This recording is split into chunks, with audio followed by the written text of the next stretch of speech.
Talk, talk to me. WSRadio.com.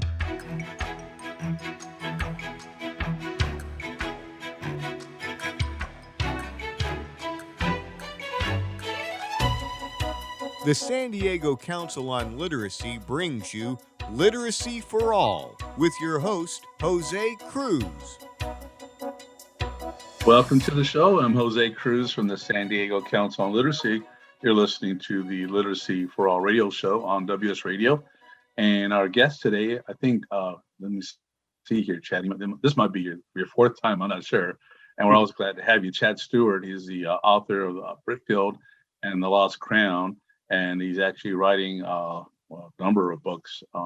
Same story. It's a series. Very exciting. Welcome to the show, Chad. Thank you. I was just thinking too. This is fun. This is our first Zoom call, and I like it because I like being able to look at you. It's so personal. I mean, I've done so many interviews. Most of the time, it's just you're on the phone, and it's different. Yeah, we don't get to do as much anymore. And while just doing the interviews by phone and pretending, right, I'm being out with people or being in the studio and no one's there. Again, that. And so are as live as we can be right now. Yes, it's all good. October 27th, 2020, and we're dealing with the current environment, as we keep saying. Sure. So I do want to give folks, I want to give our listeners just a little bit of background, Chad, in terms of your passion, your projects right now. Maybe circle back to you as a writer, because you, in my circle, my experience, you're quite rare because you're a writer and you're also a promoter. You seem to take on a great amount of the business aspects of what you're doing, and you're succeeding at it. And so let our folks know about Britfield and the Lost Crown and your plans for it and why they should be interested as educators. Yeah, I think so. Here's the book, Britfield and Lost Crown, and I'm originally from Newport Beach, California. I was back east for about 16 years for undergraduate, graduate work, and then into the business world. Had the idea for Britfield and Lost Crown about over 10 years ago. I think it's about 11 years now. And it was funny. I was in just this Morgan. I was working for Morgan Stanley as an investment banker, and it started as a doodle. And I got this great idea for this story. I went home that weekend. I started to map it out, literally just on a page of paper, bullet points. And it was about two orphans, Tom and Sarah. Takes place in present time, which I think is really, really important, especially as a writer. And we can talk more about that. And I know we have so much fantasy out there, and I think fantasy is fun, but I think the fact when you can base it in reality, where your characters don't have, if you will, magical powers, and they have to think for themselves, and all the places they go are real locations that someone can learn more about or visit. And so the whole thing was based in England, book one, and it starts up at Weatherly Orphanage, this horrible orphanage, and Tom's 12, Sarah's 12. And Tom's been an orphan his whole life, and he's been there for 6 years. This is the year he's going to escape, but he's not going anywhere without his best friend, Sarah. And somewhere along the lines, they commandeer a hot air balloon, and they're chased throughout England by the illustrious Detective Gowerstone, and there's a royal mystery. So that's kind of the whole gist of it. It took me 4 years, 2,500 hours to write. So just a lot of dedication, commitment. I had no idea when I started it that it would be this kind of involvement. And then from idea and concept to finally launching it last August, it's been over 10 years. So I always use that because we could talk a lot about our tour and other things that we're doing with this. And it's part of a 7-book series. But it's that idea that we live in this kind of flash over substance society where it's like, I want it now, or I want to be successful now. And it's just like anything of value takes time, commitment, dedication, risk. You go through a lot of failures. It's what you do with those failures. You learn from those failures. And so, you're looking at, probably in a total investment into this thing of 10,000 hours, since we launched it. Since then, it's been a bestseller. And it's actually one of the most awarded books in the history of fiction. So not just middle school fiction. We just won a couple months ago. We won the San Diego Book Awards for middle grade fiction. That was kind of cool. We won another award a couple of weeks ago, which was a very prestigious award. We've got about another 15 or 20 coming in. So it's just amazing that this book has really captured the nation and eventually globally. We're already getting feedback from different countries and stuff. But our main focus for the last year has been United States. Hit this market. It's kind of our pilot program, if you will. For other people, it's like the United States, and that's all in. It's like, oh my gosh, I'm not getting this and that. It's like, it's just one country. It's 330 million people. You know what I mean? It's just like, but it's been an amazing journey. It's a 7-book series, and those books will be followed by major motion pictures. So those are all the seeds I planted, and we can go down any road you want. Very good, very good. Yes. And you said patience is like, I'm trying to do math. I'm not that good at it. 10,000 hours. What's the computation on that? And you're a writer, and I know just the bit of writing that I do. If you want it good, you got to write it, and then you got to write it again, and then you got to write it again and again, and you have all the patience in the world. Tell me about that process. Tell our listeners. Yeah, it's grueling. It's it's funny. John Irving, he's a famous writer. He wrote The World According to Garp and Cider House Rules, and I think he's written probably 15 or 16 novels now. And I heard him years ago, and he said writing is really 10% writing and 90% rewriting. And at the time I thought, really, and then once you're in it, you really understand it. It's very hard to write and get the words out, but very great to get your first draft, beginning, middle, and end. You've worked stuff out, but now the real work starts, and it's the editing process. It's starting literally at the very beginning. You jump back, you come through the beginning, and I always like to look at it as like combing matted hair. Your first draft is like really matted. It's rough. It's and then you just keep going through it. You keep editing and editing and editing, and by the time you're done, and usually an edit for me will take anywhere from, like, let's say 8 to 10 weeks of just total concentration, 6 to 8 hours a day, and then I'll take a break for a month or a couple of months. And then, and when you finish it too, you think, oh my gosh, this is the best thing in the world. And you come back and it's like already on the first page, you're like, I don't like that. And gosh, I used that same word 3 times. And you know what I mean? It's just, it's this process. And here's the manuscript for book 2. Oh my God. I can't wait. Yeah. Yeah. Britfield and the Rise of the Lion. And I say that only to say that it's already been, I'm done with it. It's already been edited 1 million times, 3,000 hours to write it. It's already been through the hands of a really great professional editor I've been working with. And what the point is I get it as far as I can, and then I give it to someone else, fresh eyes.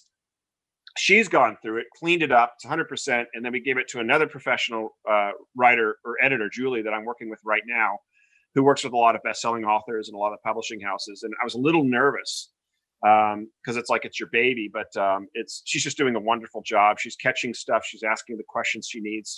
This is the right word to use. It's really down to the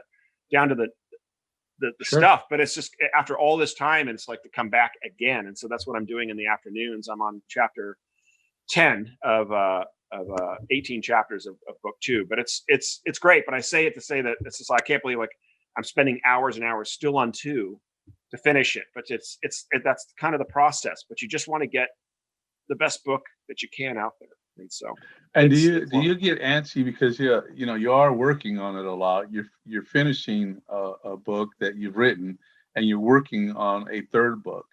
Correct. And one, does that get confusing? And 2 is like, man, I just need to get to this. I thought it would, because I was getting kind of some pushback from some of my team, and they're like, let's, you need to use Julie and go one more time through it. And I thought, all right, whatever, fine. And I was I was a little resistant, because I'm like, look, I'm working on 3 now. I can't go back to 2. And yet I'm so glad, because it's like I'm writing book 3 right now. And I write about, I spend about 5-6 hours in the morning. So kind of 7 to 12, 7 to 1. Just uninterrupted time writing 3, and then I go back to edit 2. But it's really nice, because I'm catching some things that she's catching, and mistakes that I'm making that I can now not make in book 3. And it's also connecting me to book 2, because it's this whole thing kind of works in a thing. So it's been a wonderful process. I love it, actually. So I didn't think so. I was totally resistant. I'm like, that's going to confuse me, and I need to be on 3. But it's perfect. It really is. It's been wonderful. And real quick, just like in book 1's in England. Tom and Sarah 12, and book 2, it's in France. They're 13. Now at book 4, they're in Italy, and they're 14 years old. And it's, for me, I love it. I love it as a writer. I love it for the audience, because especially at that age, in my opinion, the age from 12 to 13 is like a decade. And then, for kids, and 13 to 14 is like a decade. And I mean, the difference between a 12-year-old and a 14-year-old, world of difference. The difference between the difference between a 32 and a 34-year-old, nothing. Yeah. So so there's so much, they're so different now, and I have to have that mentality, but it's exciting. So in book 1 and 2, where Tom and Sarah are a little more dependent on their environment and people helping them, in book 3, it's kind of off the cuffs. They're very independent, and so they're a lot more mature, and it's a lot fun. You were talking about that crime writer that you were interviewing, and I thought, I'm bringing a lot of that in. I bring a lot of mystery, a lot of intrigue, a lot of real events, a lot of history, a lot of really cool stuff in there. But I do write it. I write these things like a movie. I write them like an action film from beginning to end. It's like, boom, it starts off, and then it's just this chase. And I think what's interesting too about at least my technique in story writing is everything happens over six days and 5 nights. You know, sometimes people have these stories and it's over a semester, it's over a month, it's over this year. And for me, it's like the second the book opens, it's like it all happens over 4 or 5 days. And I just kind of like writing it. It's the same thing with book 2 and the same thing with book 3. So wow. Well, you know, I have to say, I read more books this year than ever, and it wasn't because of COVID. It was like I wanted to get back to it. And it's a little bit of a habit. You get out of it, and it's like, you know, you kind of have to get back into it again. Agree. And I read 2 books that I just could not put down. And one of them was the Robert Craze book called A Dangerous Man, and the other one was Britfield and the Lost Crown. It's like, man, I wanted to, and I saw where maybe somebody read this in like 5 hours or something. Yeah, and they couldn't put it down. I couldn't put it down. Yeah, so it's a ride, is what it is. It really is a ride. So, you know, there's your talent with the action and such. There's of course the character development, and then the part that I know you like to talk about. And I'll just say, I've only been to Europe once. I went to England, and I got to enjoy some of the experiences that I had in England through reading your book. And so, do you have to do a lot of research? I know you traveled in your time. I do. And all the places they go are the places I've been. And the reason I've chosen them is because they're some of my favorite places. Like, you know, I love England. I lived in England for 2 years. I've been back and forth probably 50 times, if you can imagine. And I have, like, every time I go to London, I have all my favorite places, you know, that I want to go. And I was a British literature major, but I love France. And France and England are like, although it's only 26 miles across the English Channel from the shortest point, I mean, it's like a world of difference. I mean, they could not be more different. Culture, mentality, history, and then Italy. You know, so it's like now I'm in Italy, and that's exciting. And so I do a lot of research. I was doing it this morning. I was pulling up the Pantheon in Rome. Getting a visual of it, because I've been there, but it was years ago. So I literally this morning I'm pulling it up and I'm checking it out, because I'm trying to find a place for them to hide because they're being chased. That's funny, yeah. You know. And so I'm like, yeah, I don't see anywhere they can really hide in there and stuff. And I print maps, you know, of the different streets in the city, and I'm looking at them all the time. And okay, they're in this park, and then they're running across this street, and I try to be really specific, and I name that street, and then I'm like, okay, so if they're running or they're walking or whatever, how far is it from here to here? And I'm measuring it, you know, like, so okay, so that's 1.5 miles, so that would take about 25 minutes to walk. So I really get into it, if that makes sense. And then once I'm into those scenes, I pull up the pictures. Sometimes you can get those 360s, and so I could literally be sitting here writing and looking at it and saying, you know, the 5-story, you know, peach colored, you know, terracotta, you know, this and that with the iron, you know, this and that, and the cobblestones. And I try to just make it as rich and descriptive. I don't waste too much time on description, where I think a lot of authors do, and it's like on and on and on.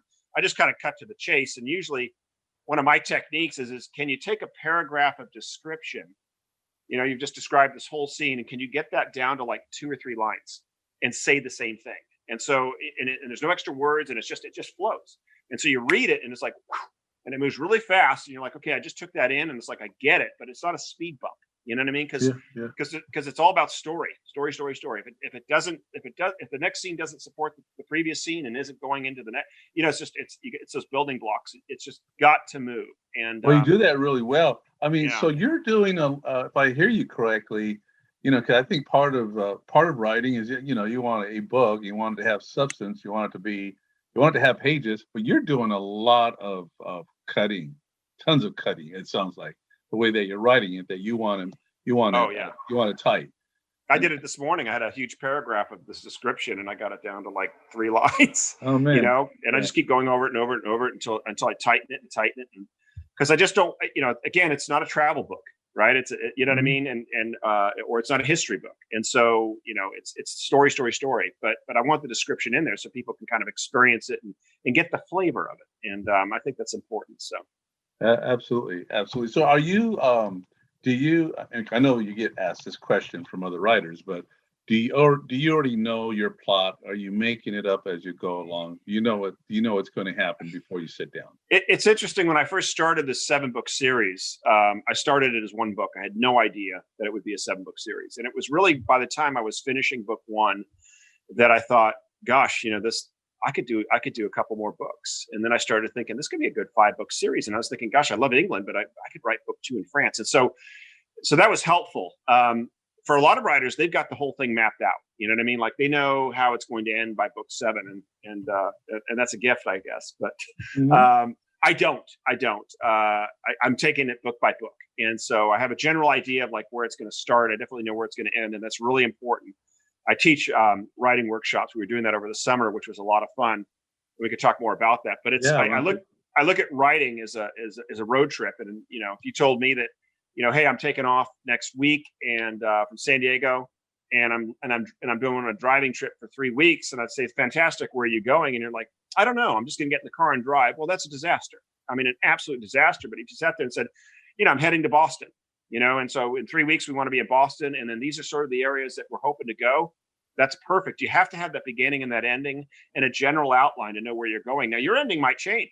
You might have this great trip. You're trying to get to Boston, and all of a sudden it's just like you met your long lost friend or something, and boom, and also, you know what I mean? That's okay, yeah. But you have to know where you're going. And so I have that. What I'm doing now more than ever, especially with book 3, and I got my background in writing and history in script writing. You know what I mean? I was spent years and years on script writing. So that's really helped me consciously and even subconsciously in structuring books, a beginning and end, midpoint, which is right in the middle. It's a key moment where the whole thing shifts. There's a huge revelation. You have your plot points. You enter late, you leave early, which is really, really important. Not just in sort of television, which you start to see now. And my best example of that would be Downton Abbey, which, how do you make, that was I think that was the most successful BBC program ever. And it's just like, for me, I love it. I'm like, oh my gosh, I'm all over it. But it's just like when it transitioned across the world and people were in their movie, it's like their movie, the film that came out was really just another couple of episodes put together, but it did like $180 million. It was so successful. But how do you make it, I guess it was like early 19th century England and the upper class and then the lower class, or the upstairs, downstairs. How do you make that interesting? I mean, really, it's not that fascinating. It's like the Titanic, right? Like the movie on, let's spend $200 million on the movie of the Titanic. It's like, really? But it wasn't about that. It was a love story.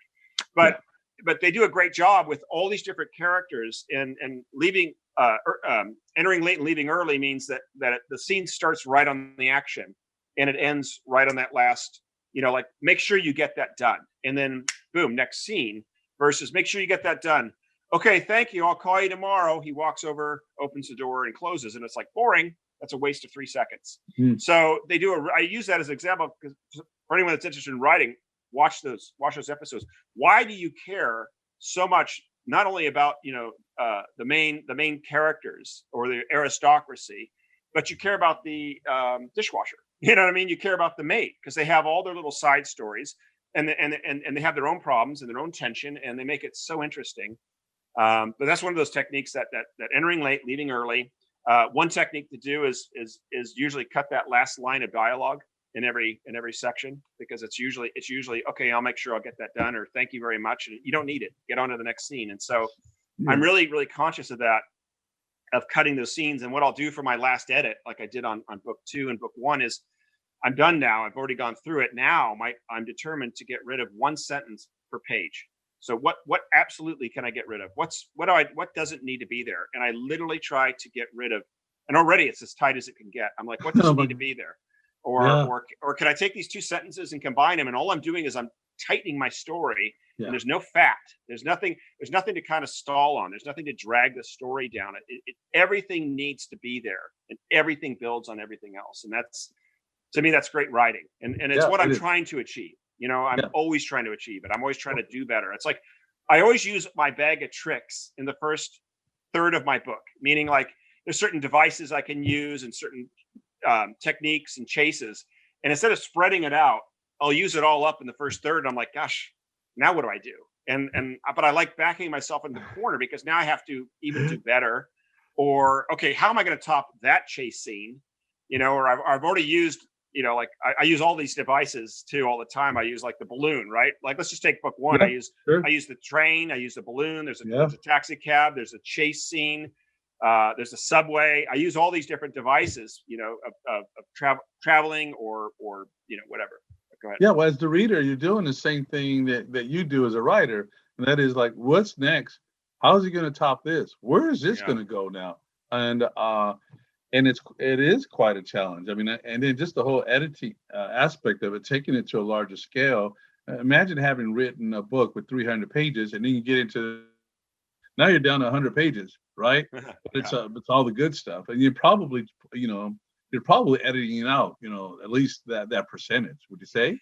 I write pretty tight, and so it's funny, as I'm going through an edit, I'll take out a scene, I'll take out a section, but I'll add a section and stuff, and I never gain or lose more than one page per edit. So it's just how I write. But I will say this, that most 400 or 500 page books that are on the market, fiction books, really could be 350 page books. You know what I mean? It's just, it's so much fluff and so much padding.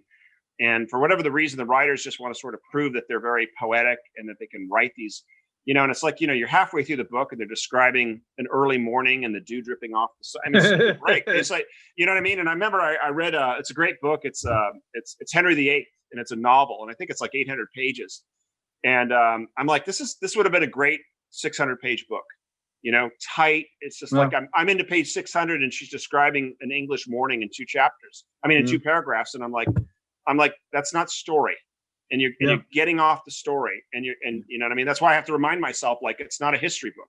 So I'll give you a snapshot, because I think it's interesting. You know, if I'm talking about the Parthenon, the Pantheon, I'll give you a couple lines of description. You know, first founded in, you know, whatever, you know, AD and stuff like that. It's the largest, this and that, you know, and that's it. If you want to know more, then go study it. You know, and I had to learn that technique, because as a history major, I want to really tell you about it, you know, or all the intricacies of Rome or society and stuff. And I'll get it in there, but I don't waste time, because that's not the story.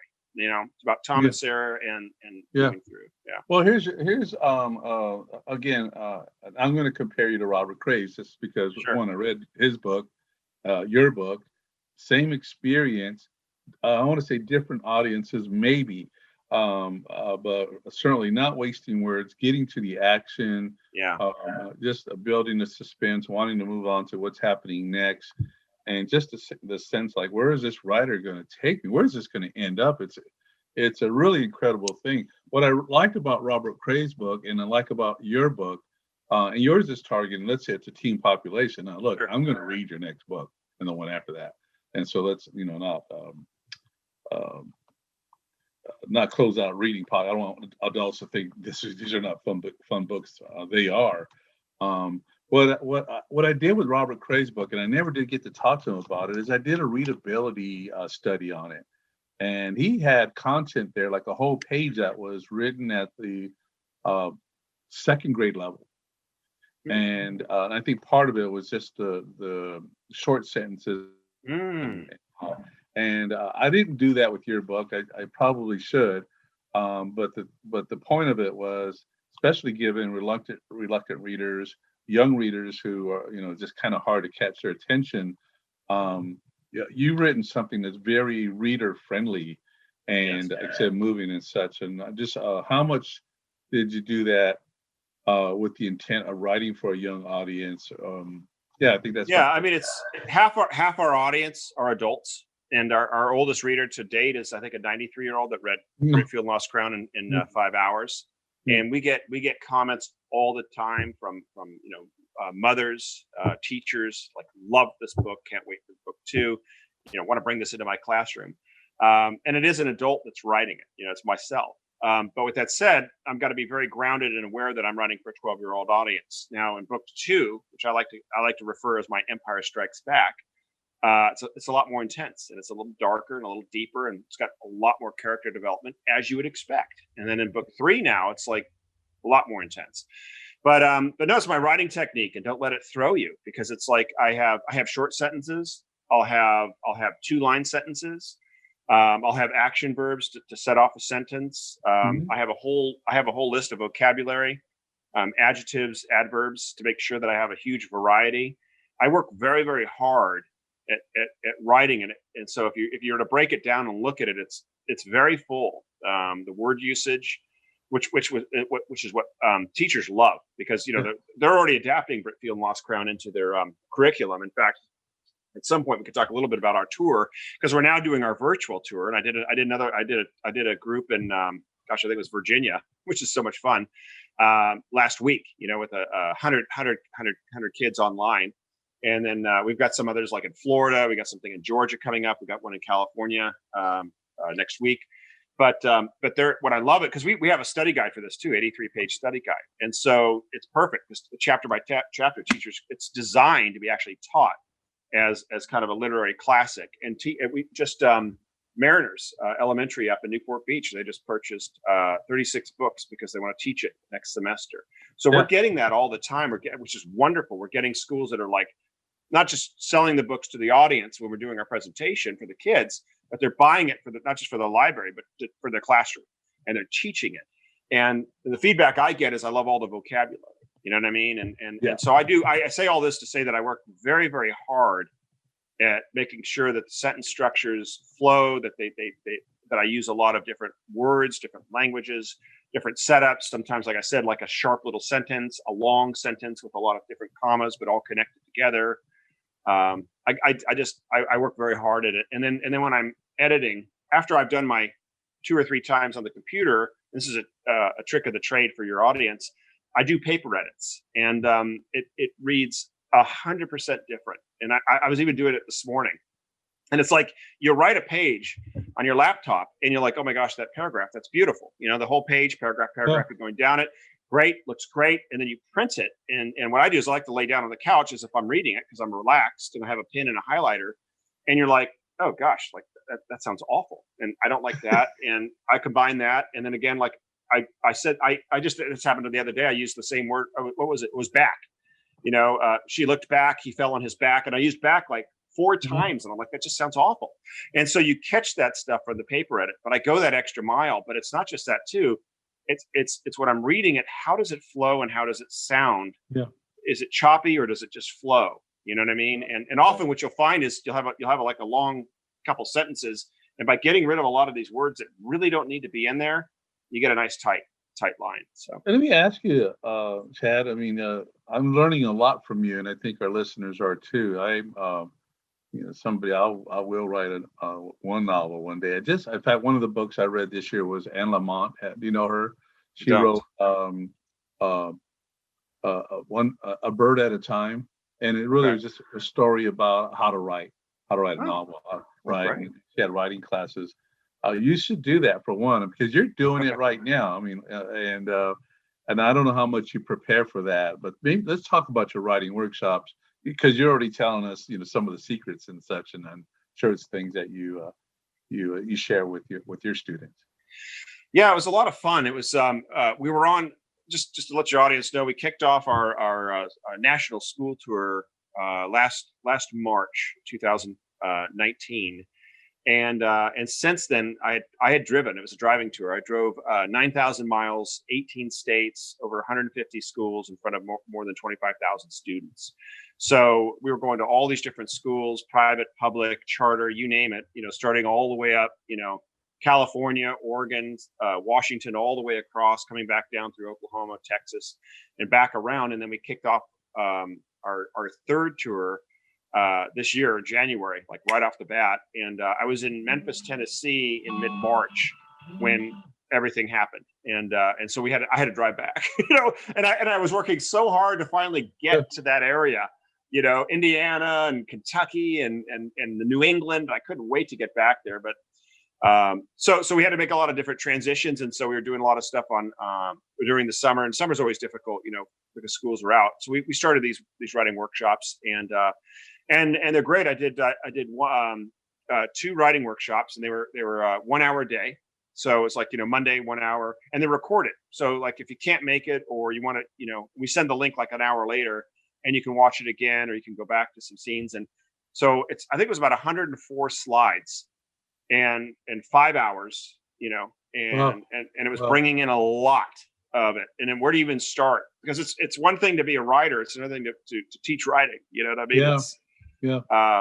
But again, it was really good for me. It's like always stretching, always learning. And it was a lot of fun, so I talked about structure, and then I talked about, at first I talked about story. Where do you get your idea? Where do you start? And then it was a lot of fun because I looked at a lot of great books that were out there, some of the books that influenced me, what you could learn from these different books, how basically every great novel is based on reality and truth, meaning Charles Dickens wrote about the world that he knew, walking the London streets. Not practically, every single book has real characters from his life, real experiences. Dickens is my favorite. He's my favorite. He really is. I just read his bio too, like about a month ago, and I loved it. It was fantastic. But you name it, like Tolkien, Lord of the Rings. That's actually based on 3 of his friends that he went to prep school with. He was an orphan, and on the charity of another man, put him up at this school, and he was the outsider because he was poor and he was an orphan. And yet he eventually befriended these 3 other guys, and then he went to World War I, and he lost 2 of his best friends. And those were the characters that made up the 4 characters. A lot of the places in Lord of the Rings are based on the area that he lived up there, like the 2 towers and stuff. There was an old mill, so all of it. And then, like with C.S. Lewis, the Chronicles of Narnia, The Lion, the Witch, and the Wardrobe are based on the 3 girls that stayed with him during World War II. I think it was when I was before World War II. I think it was 1939, 1940 that came up over the holiday because they're getting all the kids out of London for the bombing. And it was watching these kids play around and get into mischief and hide that, boom, got an idea. And so he based the whole thing. And so, I've done all this research, but it's just, I love the Bronte sisters, like Jane Eyre and Wuthering Heights. And I've been to their house up in Haworth, I think it is, up in Yorkshire, Northern England. I've walked the moors, and all those locations that they put into the books, although it's a fictional name or something, they're all real places, and they all base their writing on their own experiences. So it's anyway. Who are your students? Who are the people? So it's so interesting. We have a huge database. We have over I think 250,000 teachers in our database. We have a huge sort of fan base that we've built over the last couple of years. So we'll send out an email blast or the opportunity for the class. But it was amazing. It blew my mind. We had I think our youngest person was 11-year-old student, and so it tells you a little bit about my teaching technique, because I don't teach down to them. I teach to them. And our oldest one was a retired judge from New Orleans. I think he was like 65 or 70. They don't want to be writers. Is that? Yeah. They were all interested in writing, whether they wanted to write a book, a novel. They were just fascinated with it. So and I had teachers, I had moms, I had some kids. I had this massive variety of people in my workshop. The questions were wonderful and great. I think I had a couple pastors or retired pastors and stuff. Wow. So just a huge group. But it was, and I loved it. And I think it was like when I got an email from a mom, because we were doing the creativity workshop, and she's like, "Oh, my son just absolutely loved your workshop." And it's like, he's 11 years old. And I was like, wow, like cool. So, yeah. So in addition to the writing workshops, you have a learning institute. Am I right? Yeah, we have the Britfield Institute. So that's kind of my passion. That's the big picture. It's our nonprofit. We launched it last year. And really the whole focus of the Britfield Institute is to bring literacy and creativity back into the classroom. And so while the tour was great for the book and to inspire kids, and a lot of that philosophy was in the presentation. So I do these 1 hour presentations. but they'd be very interactive. We'd be bringing in like slides. We'd have a lot of slide presentation. We'd have movie trailers. I mean, it was so cool, interactive, lots of questions and Q&A the whole time. Wonderful questions. But the Institute is focused on really mostly Title I schools that cannot afford to bring in like a writing workshop, that can't afford books. For anyone that's interested, they can go to the BritfieldInstitute.org website, and it gives you a lot of information about creativity, our focus, the importance of creativity. We also have under resources, we have like just some wonderful free resources for teachers. Everything from like 33 creative exercises to bring into the classroom to 11 games to bring into the classroom. And then we created, I have a wonderful woman, Wanda Smith, who's kind of pioneering it. She's my director of development, and she helped me put together this thing called Literacy in the Box. Let me grab something real quick. Take 2 seconds. Yeah, sure. Yeah, no problem.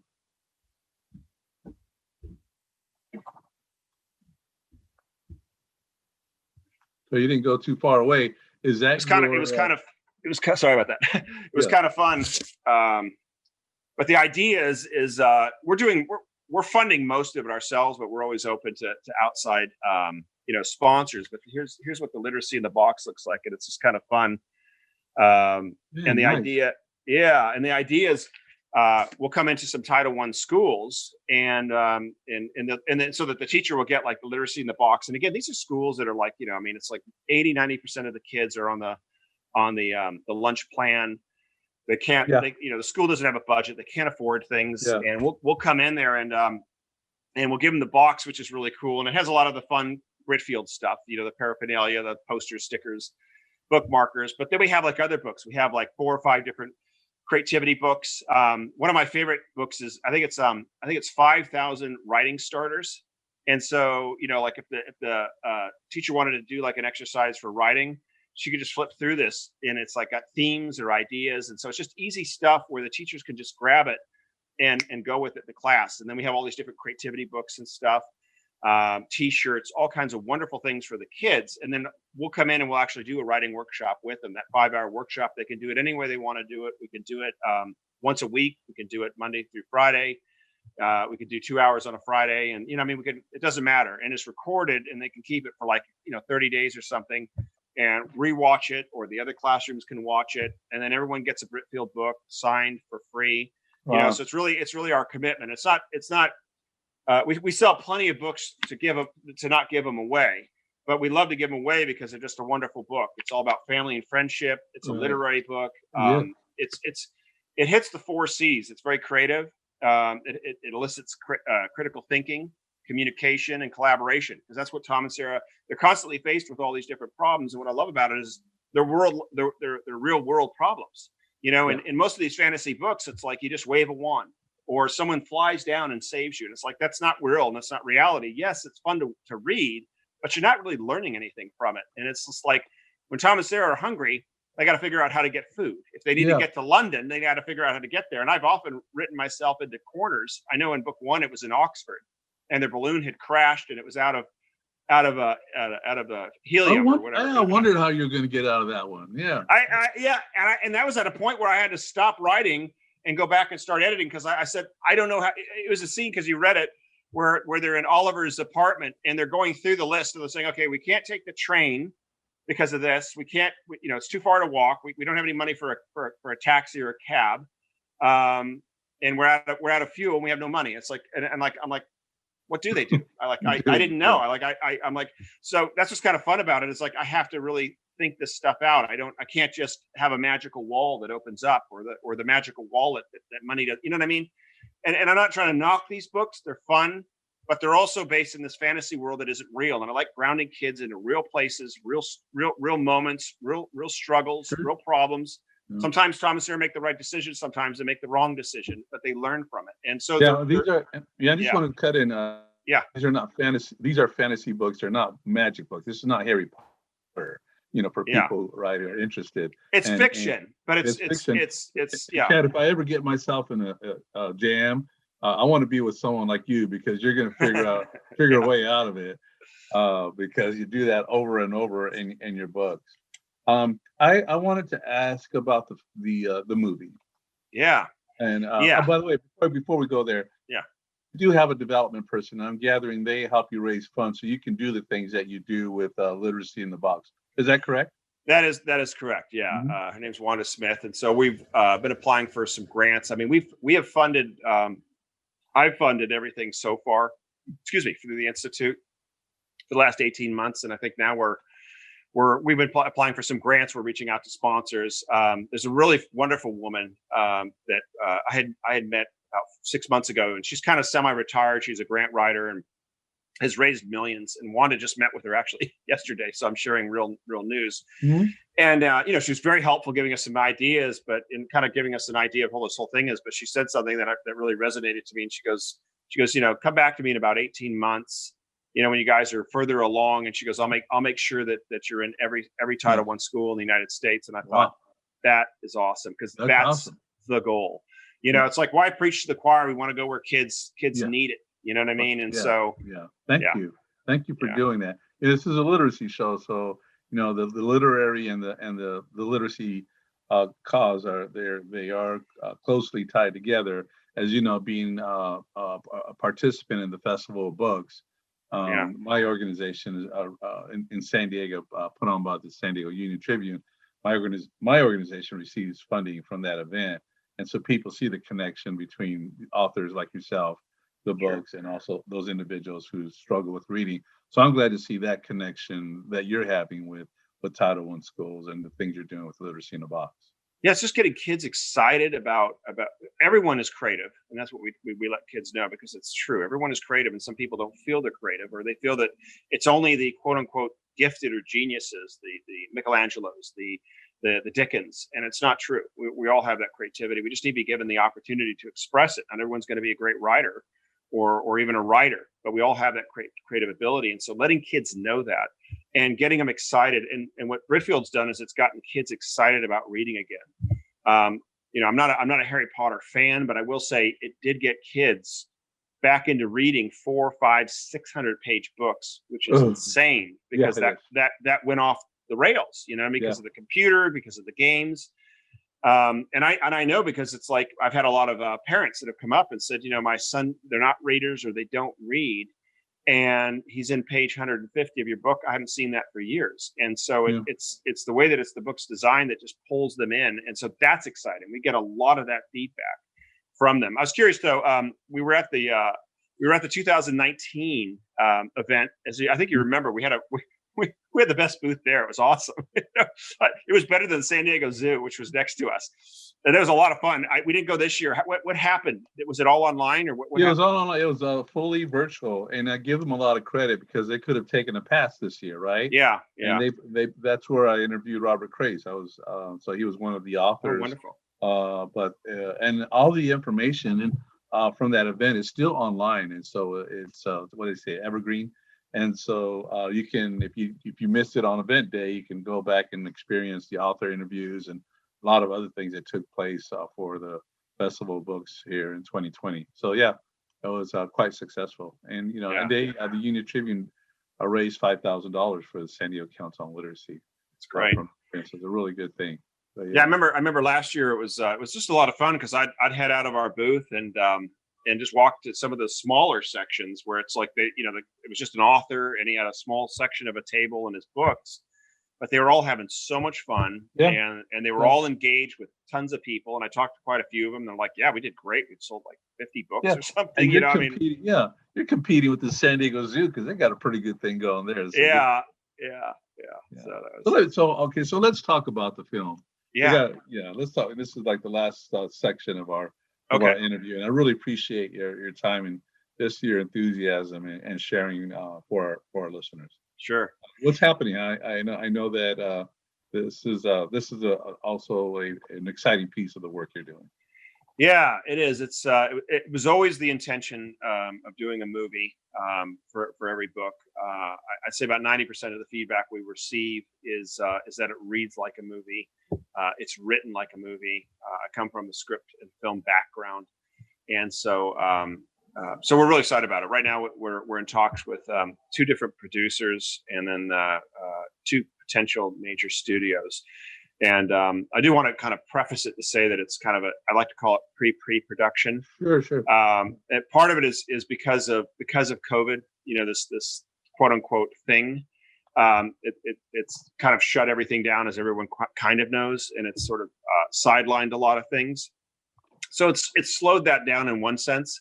And for us too, it's like we're a global kind of operation. So I thought, whatever, like if the United States is shut down, I'll shift towards Eastern Europe. But it's like it's just as bad there. Yeah. In fact, we were planning a countrywide literacy and creativity tour for Britfield, starting in Georgia, country of Georgia, over by the Black Sea. How cool would that have been? Oh, yeah. And I remember talking to one of their ambassadors, this is like months ago, and I said, so what's happening over there? And they're like, oh, it's all shut down and blah blah blah. And I'm like, oh, okay, well, it's like everywhere. And what we're kind of in the midst of right now in October and November, as we're coming to the end of the year, is we're getting book 2 ready to go, because that's going to be launched March 15th, 2020. So it sounds like, oh, that's 5 months away. It's like you have no idea what needs to be done. So we're getting all that ready to go, and then I'm really dedicated to finish the first draft of book 3 by Christmas. And you're looking at about a 500-page book for book 3. Ooh. So that's going on in the background. Yeah, book 2 is actually about 500 pages. So it's a big one. And I never write for page count. I think some authors do, but I never write for page count. I just write for story. And I thought book 2 would be 350 pages. It ended up to be about 520. But anyway, so no, we're really excited about that. I'm saying all this to say that probably in November and December is when I'll start to get more serious about pre-production. And what that means is we need to start to think about the script for book 1. And although I come from a script background, I'm not going to be writing it. I'll be involved in it. We will find and hire a phenomenal script writer that has that kind of background with those types of films, and we'll start to put together a budget for it. We're thinking it's probably going to be around about a $25 to $30 million movie. Now, when I say that, remember, we have our own production company, so we might be doing some co-production with one of the major studios, but we're a standalone company, which is what we want and which is what we need. And it gives us complete creative control, and we know everybody in the industry. So it's like the second you run it through the Hollywood filter, you just put a price tag of 4 or 5 times on it. And so when I say a $30 million movie, which is tight budget, that's about a $100 million movie by Hollywood standards. So it's the same movie. Like you could put them side by side. And so I say $30 million budget, it's $100 to $120 million. So it's a $100 million movie. We'll be doing it for $30 million. Yeah. We'll probably be doing some shots in England, but more than likely, quite a bit of it will probably be shot in Eastern Europe.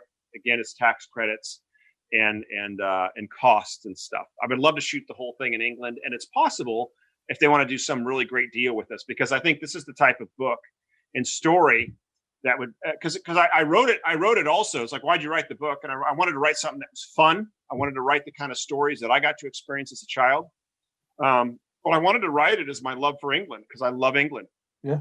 I love the history of it. I love the locations. I love the people. And so the book in and of itself is a great tribute to England. And so for them to kind of sponsor it and give us a really good deal to film a movie there would be to their benefit, because it's going to be a huge draw for people to come to England and stuff. But so I've already had some meetings and some talks. I met with a great producer. It's kind of funny. He actually worked with Chuck Norris. How cool was that? He worked with Chuck Norris making a few of his movies, and I thought that's pretty cool.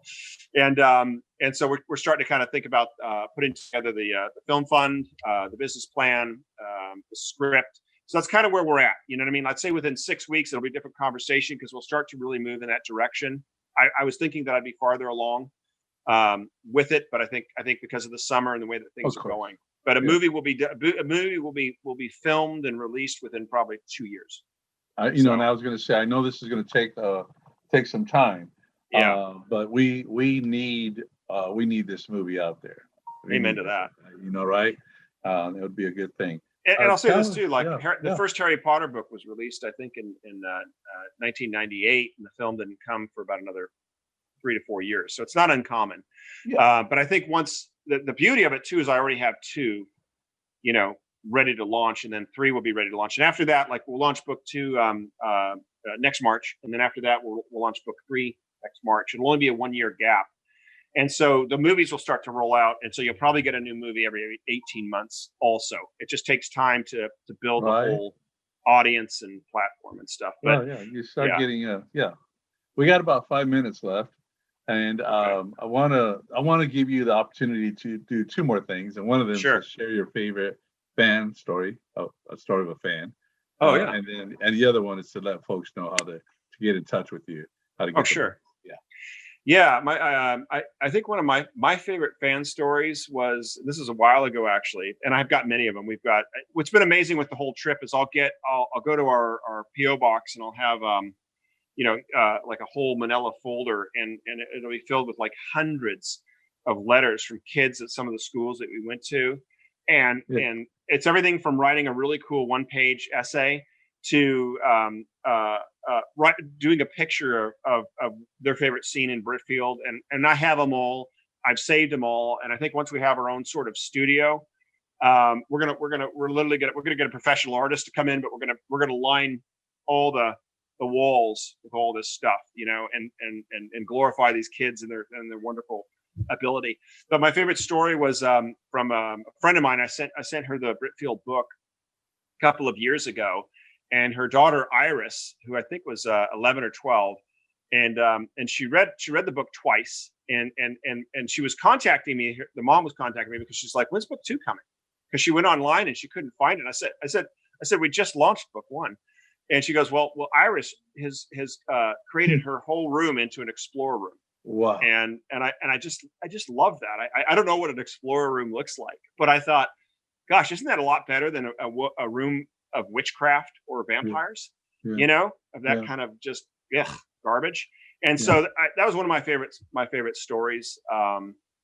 But I've heard many. We've had so many great stories. And then the second question was you could buy the book. We're on Amazon, so it's hardcover, softcover, ebook, and audio. We won awards for all of them. For our ebook, we won Parents' Choice Gold Medal for our audiobook. The audiobook was done by award-winning British voice talent Ian Russell. So it's wonderful. It's a great way to experience the book, or just a paperback or a hardcover. Yeah. You can go to our Britfield website, which I really recommend, which is just Britfield.com. And so it's a way to experience the book, as you probably have, because it's like there's maps, interactive maps, so you can zoom in and zoom out at all the different locations. It's got over 400 pictures of all the places that Tom and Sarah. So I might describe Hyde Park, and you're like, okay, I kind of get it. Well, you can go on our website, and there's a massive, huge picture, just this gorgeous picture of Hyde Park, and you're like, now I get it, right? Or the Royal Albert Hall is a beautiful thing, or all these really cool places and stuff. So the website's a great place to do it. Yeah, it looks like you're doing. We have 2 minutes. Wade is texting me. I really appreciate it, so we can. Because this is the first time, Chad, I want to tell you that we've ever done an interview. We always do 4 segments in 1 hour. This is the first time we've ever done an interview straight through. So we're down to our last, right?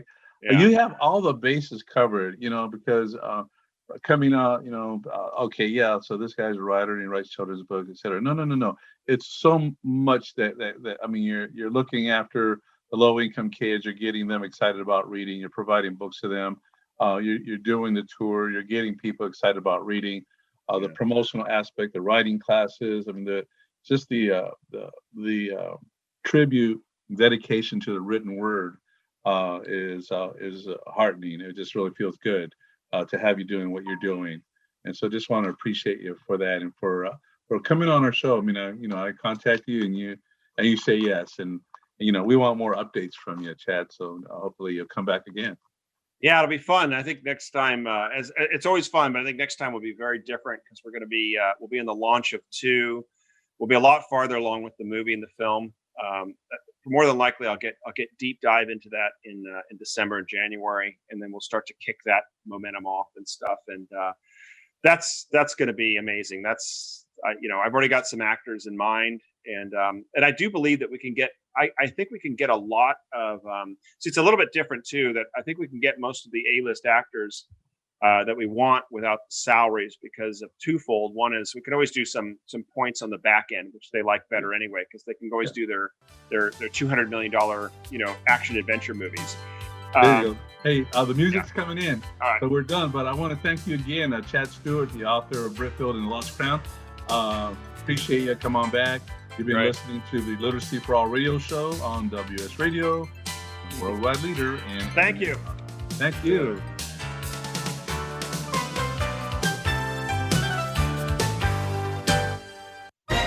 I raised $8,000 to build schools for South African children. After realizing how many people go hungry in San Diego, I now volunteer at a food pantry. I'm spending the next year doing volunteer projects across 3 countries and helping in ways they designate to be the most helpful. The World Link program at the Joan B. Kroc Institute for Peace and Justice recognizes the potential of youth as agents of social change. Learn how you can help youth become a generation of leaders in action at peace.sandiego.edu.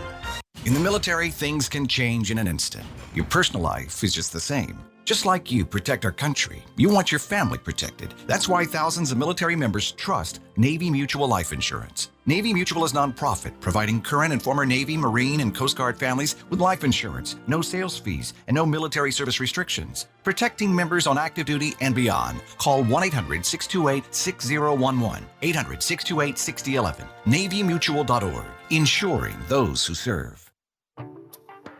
Nowadays, internet devices are an integral part of your home. Everyone in your family has a smartphone, tablet, or a computer. Life is easier knowing that all your devices are secured and your family can surf the internet carefree. ESET Multi-Device Security Pack does just that. One license for all your devices. With ESET, it's simple to stay protected and save money. Enjoy safer technology with ESET Multi-Device Security Pack at ESET.com. That's ESET.com. I've heard this is like one of the best pizza spots in town. Yes, it is. I'll do a slice of pepperoni, slice of vegetarian. You got it. And I will pay for all of that in 3 days. In 3 days?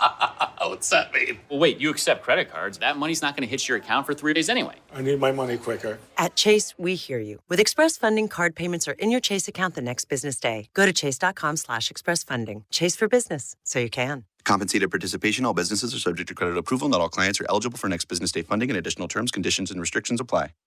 Tired of presentations with no impact, no inspiration, and no traction? Do dull speakers have you and your team disengaged and distracted by smartphones? Christopher McAuliffe brings energy, insights, and 2 decades of experience, delivered with punch, humor, and heart. Your team will leave energized, uplifted, and with a sense of purpose. Visit ChristopherMcAuliffe.com to bring some heat to your next speaking engagement. McAuliffe. ChristopherMcAuliffe.com. Hey, it's Catherine from Listen Local Radio. Moze Guitars has proudly served the San Diego music community since 1975. Specializing in guitars, basses, mandolins, banjos, and ukuleles, they buy, sell, trade, and consign. If you're looking for lessons, repairs, accessories, and cool gear, you found the right place. Located in downtown La Mesa Village, stop by and check out their digs or visit mozeguitars.com or their Facebook page. MOZEguitars.com, 619-698-1185.